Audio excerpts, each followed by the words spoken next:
Hello అండి, నమస్తే. Welcome back to family bytes. ఈరోజు వీడియోలో సంక్రాంతికి స్పెషల్గా చేసుకునే 4 రకాల రెసిపీస్ని మీతో షేర్ చేయాలనుకుంటున్నాను. మరి ఈ 4 రకాల రెసిపీస్ని ఒకదాని తర్వాత ఒకటి ఎలా చేయాలో చూసేద్దాం. ఫస్ట్ బూందీ లడ్డూని ప్రిపేర్ చేసుకోవడానికి దీనికోసం ముందుగా ఒక మిక్సింగ్ బౌల్లోకి జల్లెడను పెట్టుకోండి. ఇందులోకి 1 కప్పు దాకా శనగపిండిని వేస్తున్నాను.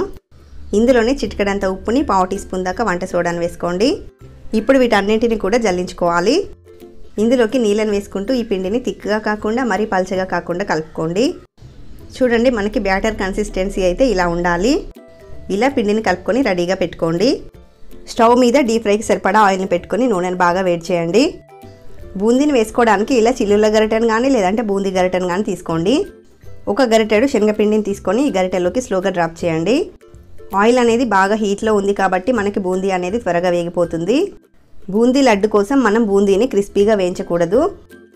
ఇలా పైన కొంచెం క్రిస్పీగా లోపల సాఫ్ట్గా ఉండాలి. ఇలా వేయించుకుంటేనే మనం బూందీ లడ్డుని చుట్టుకోవడానికి ఈజీగా వస్తుంది. ఇలా వేయించుకున్న బూందీని ఒక బౌల్లోకి వేసుకోండి. నెక్స్ట్ టైం బూందీని వేసేటప్పుడు ఇలా గరిటెను క్లీన్ చేసి మళ్ళీ బూందీని వేసుకోండి.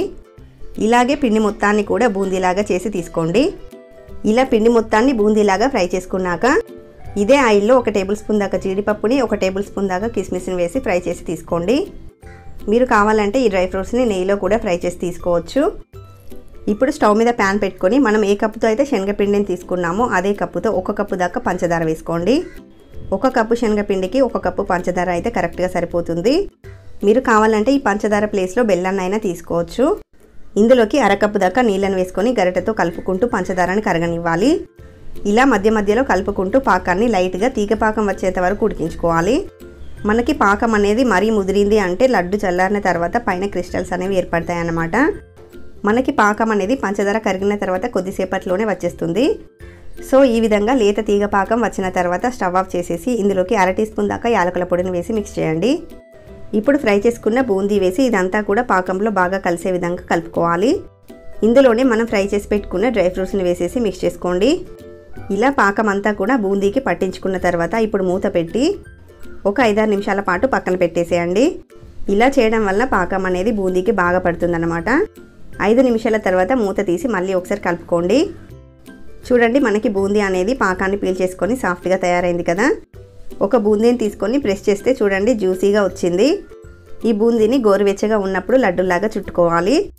ఇందులో నుండి ఒక 2 టేబుల్ స్పూన్ల దాకా బూందీని మిక్సీ జార్లో వేసి గ్రైండ్ చేసి తీసుకోండి. ఇలా గ్రైండ్ చేసి యాడ్ చేయడం వల్ల మనం బూందీ చుట్టేటప్పుడు ఈజీగా బైండింగ్ అనేది వస్తుందన్నమాట. ఇలా చేస్తే ఫస్ట్ టైం ట్రై చేసినా కూడా ఈజీగా చేసేయచ్చు. ఇందులోకి 1 టేబుల్ స్పూన్ దాకా నెయ్యిని వేసి అంతా ఒకసారి బాగా మిక్స్ చేయండి. ఇప్పుడు మీ చేతిలో పట్టేంత మిశ్రమాన్ని తీసుకొని ఇలా ప్రెస్ చేస్తూ రౌండ్గా లడ్డూల్లాగా చుట్టుకోవడమే. ఈ లడ్డూలని చుట్టుకునేటప్పుడు చేతికి నెయ్యి రాసుకోవాల్సిన అవసరం లేదండి. ఇలా ప్రిపేర్ చేసుకున్న లడ్డూలని ఒక ప్లేట్లోకి పెట్టుకుందాము. సో ఇదే విధంగా పిండి మొత్తాన్ని కూడా మీకు నచ్చిన సైజులో లడ్డూలాగా చుట్టుకోండి. మనం ఈ బూందీ లడ్డూలకి కరెక్ట్గా పాకాన్ని పట్టుకుంటే సరిపోతుంది. మనకి లడ్డూలు పర్ఫెక్ట్గా జ్యూసీగా వస్తాయి అన్నమాట. చూస్తున్నారు కదా మనకి లడ్డూలు అనేవి ఎంత బాగా వచ్చాయో. ఈ విధంగా మీరు లడ్డూలు చేశారంటే అచ్చం స్వీట్ షాప్లో లాగా వస్తాయి. మీరు కూడా ఈ పండగకి బూందీ లడ్డూని ఇలా ఒకసారి ట్రై చేసి చూడండి. మన నెక్స్ట్ రెసిపీ బెల్లం గవ్వల్ని ప్రిపేర్ చేసుకోవడానికి ముందుగా ఒక మిక్సింగ్ బౌల్లోకి 1.5 కప్పుల దాకా గోధుమ పిండిని తీసుకోండి. ఇందులోనే 2 టీ స్పూన్ల దాకా బొంబాయి రవ్వను వేయండి. చిటికెడంత ఉప్పుని, 1/2 టీ స్పూన్ దాకా వంట సోడాను వేయండి. ఇలా వంట సోడాని వేయడం వల్ల గవ్వలు అనేవి గట్టిగా రాకుండా గుల్లగుల్లగా వస్తాయి. ఇప్పుడు ఇందులోకి 2 టేబుల్ స్పూన్ల దాకా నెయ్యిని వేసుకోండి. మీరు కావాలంటే ఈ నెయ్యి ప్లేస్లో నూనెను వేడి చేసి అయినా వేసుకోవచ్చు. నెయ్యి అనేది పిండిలో బాగా కలిసే విధంగా కలుపుకోండి. కొంచెం పిండిని తీసుకొని ఇలా ప్రెస్ చేసామంటే మనకి ఇలా ముద్దలాగా రావాలి. ఇలా రాలేదంటే మరో టీ స్పూన్ దాకా నెయ్యిని వేసి మిక్స్ చేసుకోండి. ఇప్పుడు ఇందులోకి కొంచెం కొంచెంగా నీళ్ళని వేసుకుంటూ పిండిని కలుపుకోవాలి. పిండి ముద్ద అనేది మరీ గట్టిగా ఉండకూడదు, అలాగని మెత్తగా కూడా ఉండకూడదు. ఇలా మీడియం కన్సిస్టెన్సీలో కలుపుకోవాలి. ఇలా కలుపుకున్నాక ఒక 10 నిమిషాల పాటు పక్కన పెట్టేసేయండి. ఇలా నానబెట్టడం వల్ల మనం వేసిన బొంబాయి రవ్వ అనేది వాటర్ని పీల్చుకొని సాఫ్ట్గా అవుతుంది. పిండిని మళ్ళీ ఒకసారి బాగా కలుపుకొని ఈ పిండి ముద్దలోంచి కొద్దిగా పిండిని తీసుకుంటూ చిన్న చిన్న బాల్స్ లాగా చేసుకోండి. ఇలా ఈ సైజులో చిన్న చిన్న పార్ట్స్ కింద డివైడ్ చేసి పెట్టుకోండి. ఇక్కడ నేను గవ్వలు తయారు చేసుకోవడానికి గవ్వల పీట యూజ్ చేయట్లేదండి. నా దగ్గర ఉన్న జాలి గరిటెతోనే ఈ గవ్వల షేప్ని ఇస్తున్నాను. చాలా సింపుల్గా చేసేసుకోవచ్చు. మనం గవ్వల పీట మీద ఎలా అయితే గవ్వల షేప్ ఇస్తామో సేమ్ అలాగే ఒక చిన్న ముద్ద తీసుకొని జస్ట్ దాని మీద పెట్టి రోల్ చేస్తే సరిపోతుంది. మనకి గవ్వ షేప్ అనేది ఈజీగా వస్తుంది. మనకి పిండి అనేది పల్చగా లేకుండా గట్టిగా కలుపుకుంటేనే ఇలా మంచి షేప్ వస్తుందన్నమాట. ఇలా అన్నింటినీ కూడా రోల్ చేసుకొని రెడీగా పక్కన పెట్టుకోండి. ఇప్పుడు డీప్ ఫ్రైకి సరిపడా ఆయిల్ని పెట్టుకొని ఆయిల్ హీట్ అయ్యాక మంటని మీడియం ఫ్లేమ్లో పెట్టుకొని ఆయిల్కి సరిపడా గవ్వల్ని వేసి ఫ్రై చేయండి. ఈ గవ్వలని వేసి ఈవెన్గా తిప్పుకుంటూ క్రిస్పీగా అయ్యేంత వరకు ఫ్రై చేసుకోవాలి. ఫ్రై చేసిన గవ్వల్ని విరిస్తే క్రంచీగా విరగాలి. లోపల సాఫ్ట్గా ఉంది అంటే గవ్వలు సరిగా వేగలేదన్నమాట. ఇలా క్రిస్పీగా అయ్యి గోల్డెన్ బ్రౌన్ కలర్ వచ్చేంత వరకు ఫ్రై చేసుకోండి. ఇలా ఫ్రై చేసుకున్న గవ్వల్ని ఒక బౌల్లోకి ట్రాన్స్ఫర్ చేసి పెట్టుకోండి. ఇదే విధంగా మనం ప్రిపేర్ చేసుకున్న గవ్వలన్నింటినీ కూడా మీడియం ఫ్లేమ్లో పెట్టుకొని క్రిస్పీగా అయ్యేంత వరకు ఫ్రై చేసుకొని తీసుకోండి. ఇలా ప్రిపేర్ చేసుకున్న గవ్వలని ఇప్పుడు మనం పాకం పట్టుకోవాలి. మనకి గవ్వలు అనేవి క్రంచీగా గుల్లగా ఎలా వచ్చాయో ఒకసారి చూడండి. ఇప్పుడు స్టవ్ మీద ప్యాన్ పెట్టుకొని 1/4 కప్పు దాకా తురుముకున్న బెల్లాన్ని వేసుకోండి. బెల్లం కరగడం కోసం 1/4 కప్పు దాకా వాటర్ని వేసుకొని ఈ బెల్లాన్ని కరిగించుకోండి. బెల్లం అంతా కరిగిపోయాక ఒకసారి ఫిల్టర్ చేసి మళ్ళీ బెల్లం వాటర్ని ఇదే ప్యాన్లో వేసి పాకం వచ్చేంత వరకు మరిగించండి. పాకం అనేది ఇలా మరుగుతూ ఉన్నప్పుడు ఒకసారి చెక్ చేయండి. పాకం అనేది తీగ పాకం కన్నా ఎక్కువ, ఉండపాకం కన్నా తక్కువ రావాలి. ఇలా జారుగా ఉంటే సరిపోతుంది, ఉండకట్టాల్సిన పని లేదు. ఇలా వచ్చాక వెంటనే స్టవ్ ఆఫ్ చేసేసి ఫ్లేవర్ కోసం ఇందులోకి 1/2 టీ స్పూన్ దాకా యాలకుల పొడి వేసి మిక్స్ చేయండి. ఇప్పుడు ఇందులోకి మనం ప్రిపేర్ చేసి పెట్టుకున్న గవ్వల్ని వేసేసి అంతా కలిసే విధంగా బాగా కలుపుకోండి. మధ్య మధ్యలో కలుపుకుంటూ పూర్తిగా చల్లారేంత వరకు పక్కన ఉంచేసేయండి.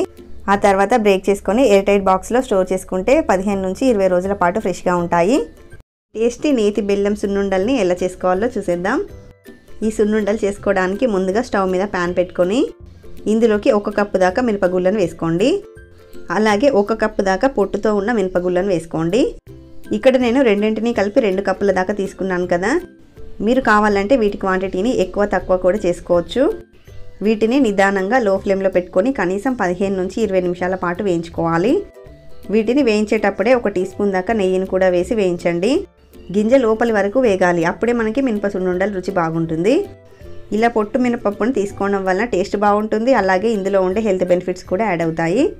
మొత్తానికైతే 15 నిమిషాల పాటు మాడిపోకుండా దూరగా నిదానంగా కలుపుతూ వేయించుకోవాలి.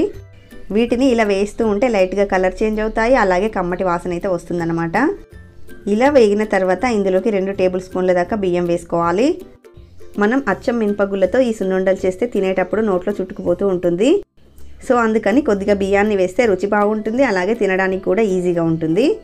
2 కప్పుల మినపగుళ్ళకి 2 టేబుల్ స్పూన్ల దాకా బియ్యం అయితే సరిపోతుంది. బియ్యం వేసి జస్ట్ 1 నిమిషం పాటు వేయించి స్టవ్ ఆఫ్ చేసేసి వీటిని ఒక ప్లేట్లోకి వేసుకోండి. అదే ప్యాన్లో ఉంచేస్తే అడుగు మాడిపోయే ఛాన్స్ ఉంటుంది వేడికి. ఇలా ప్లేట్లో వేసి పరుచుకుంటే ఈ దినుసులు అనేవి త్వరగా చల్లారిపోతాయి. ఇవి పూర్తిగా చల్లారిపోయాక మిక్సీ జార్లోకి వేసుకొని మెత్తగా గ్రైండ్ చేసుకోవాలి. ఇలా చిన్న మిక్సీ జార్ని తీసుకొని కొంచెం కొంచెంగా వేసుకుంటూ ఇలా మెత్తని పొడిలాగా గ్రైండ్ చేసుకోండి. ఇలా మెత్తగా గ్రైండ్ చేసుకున్న సున్నిపిండిని ఒక ప్లేట్లోకి వేసుకుందాము. ఇలా అన్నింటినీ కూడా గ్రైండ్ చేసుకున్నాక ఇప్పుడు ఇందులోకి మనం ఏ కప్పుతో అయితే పప్పును కొలిచి తీసుకున్నామో అదే కప్పుతో 2 కప్పుల దాకా తురుముకున్న బెల్లాన్ని వేసుకోవాలి. కొంచెం తీపి ఎక్కువ తినేవాళ్ళు 1/4 కప్పు దాకా ఎక్స్ట్రా వేసుకోవచ్చు. ఇందులోకి 1/2 టీ స్పూన్ దాకా యాలకుల పొడిని వేసి ఒకసారి అంతా కలిసే విధంగా మిక్స్ చేయండి. బెల్లాన్ని మనం డైరెక్ట్గా మిక్సీ జార్లో వేసి గ్రైండ్ చేస్తే ముద్దలాగా అయిపోతుంది. కాబట్టి పొడిలో వేసి కలుపుకున్న తర్వాత మాత్రమే దీన్ని మళ్ళీ మిక్సీ జార్లో వేసి గ్రైండ్ చేసుకోవాలి. ఇలా మిక్సీ జార్లో వేసేసి వీలైనంత ఫైన్ పౌడర్ లాగా గ్రైండ్ చేసుకోండి. బెల్లం అంతా కూడా పిండిలో కలిసిపోవాలి. ఇలా తయారు చేసుకున్న సున్నిపిండిని మనం స్టోర్ కూడా చేసుకోవచ్చు. ఎప్పుడు కావాలంటే అప్పుడు కొద్దిగా పిండిని తీసుకొని నెయ్యితో మిక్స్ చేసుకొని ఉండల కింద చుట్టుకోవచ్చు. మనం తీసుకున్న 2 కప్పుల మినపగుళ్ళకి 1 కప్పు దాకా నెయ్యి అయితే పడుతుంది. స్టవ్ మీద గిన్నె పెట్టుకొని 1 కప్పు దాకా నెయ్యిని వేసి వేడి చేయండి. సున్నుండలు చేసేటప్పుడు నెయ్యిని ఖచ్చితంగా వేడి చేసి యాడ్ చేసుకోవాలి. ఇలా వేడి నెయ్యిని ఇందులోకి వేసుకుంటూ ఉండల కింద చుట్టుకోవాలి.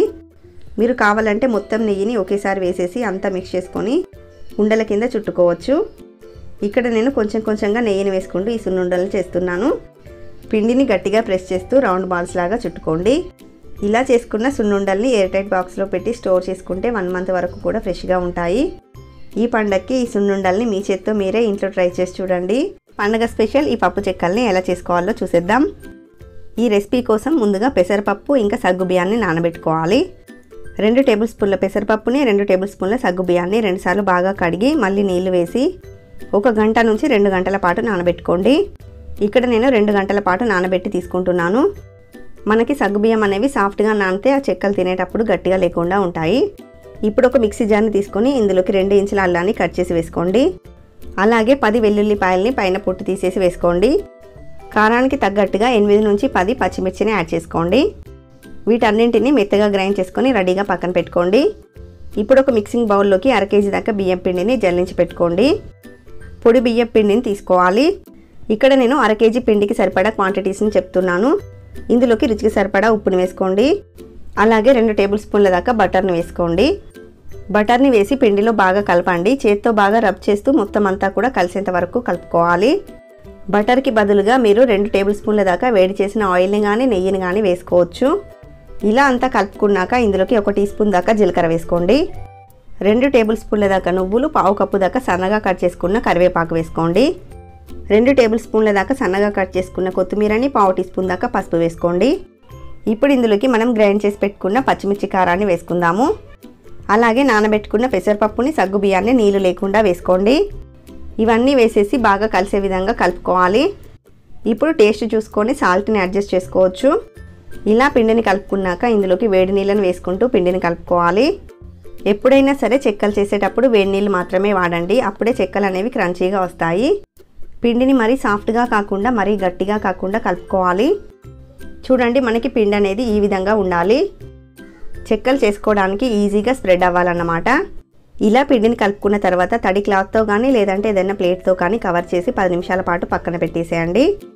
10 నిమిషాల తర్వాత చెక్కలు చేసుకోవడానికి ఇలాంటి స్పూన్ని తీసుకొని కొంచెం కొంచెంగా పిండిని తీసుకొని రౌండ్ బాల్స్ లాగా చుట్టుకోండి. మనకి అన్ని చెక్కలు కూడా ఒకే సైజులో రావాలంటే ఇలా చేయండి.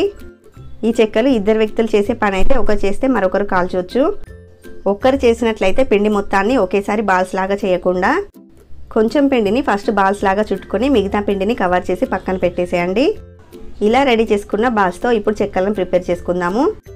చెక్కలు చేసుకోవడానికి ఇలాంటి ఆయిల్ కవర్ని తీసుకొని కొంచెం ఆయిల్తో గ్రీస్ చేసి పిండి ముద్దను పెట్టి అప్పాల్లాగా ఒత్తుకోవచ్చు. లేదంటే ఈ చెక్కలని ఈజీగా తక్కువ టైంలో ఎక్కువ చేసుకోవడానికి ఇలా బటర్ పేపర్ని తీసుకొని ఫస్ట్ ఆయిల్తో కొంచెం స్ప్రెడ్ చేయండి. ఈ బటర్ పేపర్ మీద కొంచెం కొంచెం గ్యాప్తో మనం తయారు చేసుకున్న రౌండ్ బాల్స్ని ఉంచండి. దీనిపైన బటర్ పేపర్తో కవర్ చేసి ప్లెయిన్ సర్ఫేస్ ఉండే బౌల్ని కానీ బాక్స్ని కానీ తీసుకోండి. ఈ బౌల్తో కొద్దిగా ప్రెస్ చేస్తూ చెక్కల కింద ఒత్తుకోవడమే. ఈ ప్రాసెస్లో చేస్తే తక్కువ టైంలో ఎక్కువ చెక్కలు చేసుకోవచ్చు. ఇలా చెక్కలు ప్రిపేర్ చేసుకున్న తర్వాత కాగుతున్న నూనెలో వేసి వేయించుకోవాలి. ఆయిల్ హీట్ అనేది మీడియంలో ఉండాలి. మీడియం ఫ్లేమ్లో పెట్టుకొని ఈ చెక్కలు వేసి ఫ్రై చేసుకోవాలి. ఈ చెక్కలన్నీ లైట్ గోల్డెన్ కలర్లోకి వచ్చి క్రిస్పీగా అయ్యేంత వరకు ఫ్రై చేసుకోవాలి. మనం కలర్ వచ్చేంత వరకు ఆయిల్లోనే ఉంచామంటే తీసాక ఇంకా డార్క్ కలర్లోకి వచ్చేస్తాయి. కాబట్టి ఇలా లైట్ గోల్డెన్ కలర్లోకి రాగానే ఆయిల్ నుండి తీసేయండి. ఇదే విధంగా పిండి మొత్తాన్ని కూడా చెక్కల కింద ఒత్తుకొని ఫ్రై చేసుకోవడమే. సో అంతేనండి, సూపర్ టేస్టీ అండ్ క్రిస్పీగా ఉండే పప్పు చెక్కలు అయితే రెడీ అయిపోయాయి. ఇలా తయారు చేసుకున్న పప్పు చెక్కల్ని పూర్తిగా చల్లారిన తర్వాత ఎయిర్ టైట్ బాక్స్లో పెట్టి స్టోర్ చేసుకుంటే 15 నుంచి 20 రోజుల పాటు ఫ్రెష్గా ఉంటాయండి. ఈ పండగకి పప్పు చెక్కల్ని మీరు కూడా ఇంట్లో ఈ విధంగా ఒకసారి ట్రై చేసి చూడండి. చాలా క్రిస్పీగా వస్తాయి. మరి ఈ స్పెషల్ రెసిపీస్ మీకు నచ్చితే వీడియోని లైక్ చేయండి, షేర్ చేయండి. మరిన్ని టేస్టీ రెసిపీస్ కోసం ఛానల్ని సబ్స్క్రైబ్ చేసుకోండి. Thank you for watching.